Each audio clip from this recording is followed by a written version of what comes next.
most beautiful thing I saw in Poland. Yep.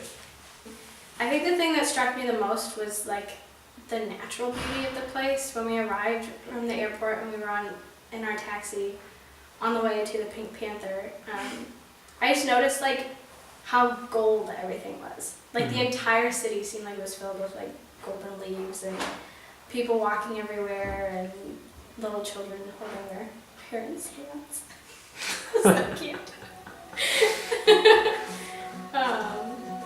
But there was also beauty in the way that we were interacting with each other and like how our friendships were growing, because I hadn't really traveled as like in such a small group with any of you. So one thing that I was like noticing was when you travel with people, you start to notice their flaws, like in a way that you don't just when you're walking around the villa, because like you're just not in those situations with people, like stressful situations. But it was cool for me to see us like grow in that, and like even seeing each other's flaws, we still were able to love one another in those situations.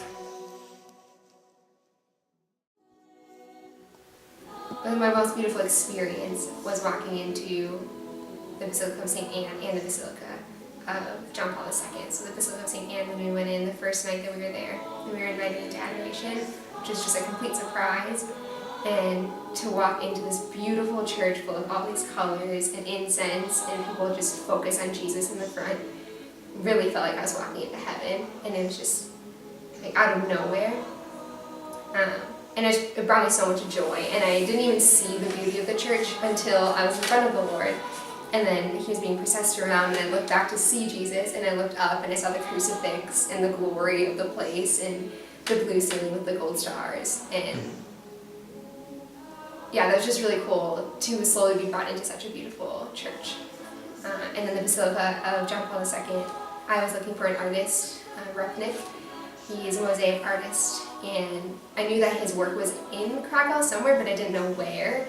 And so, but I was also going to St. John Paul II's Basilica near Divine Mercy, and we walked in and no one else was there, and I looked up and the entire place was covered in his mosaics, and that was such a beautiful surprise, and to be able to go in and pray with these images that I've been wanting to see, and it's just a gift to see it.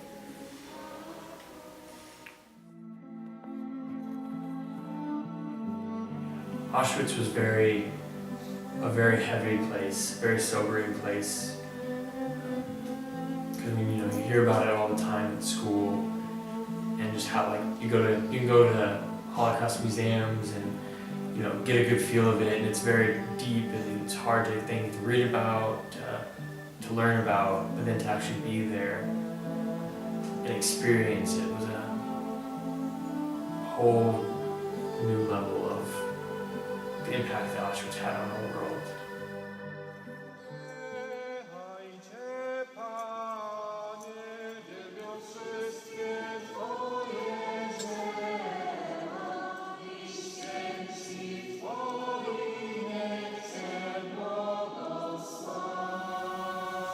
But I think what impacted me most was seeing St. Maximilian Kolbe's cell that he died in, and then walking out and seeing the beauty that is in Auschwitz, of like the beautiful trees.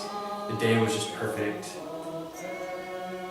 and as I was praying, I was like, why is it so beautiful here in such a horrible place where it's all you just want to do is just cry, just go to a corner and cry. But what impacted me was St. Maximilian Kolbe and how his death was so hopeful. His death reminds us of, despite this horrific thing in our life, there's still hope. There's still hope for our world. There's still hope for us. And Christ has already won the war.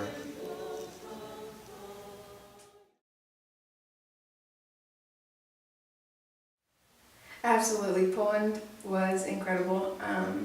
It was honestly probably the biggest spiritual experience of my study abroad thus far, just for the mere fact that somehow we saw Jesus every day. I still think that that's ridiculous and awesome, that we were able to either go to adoration or mass every day.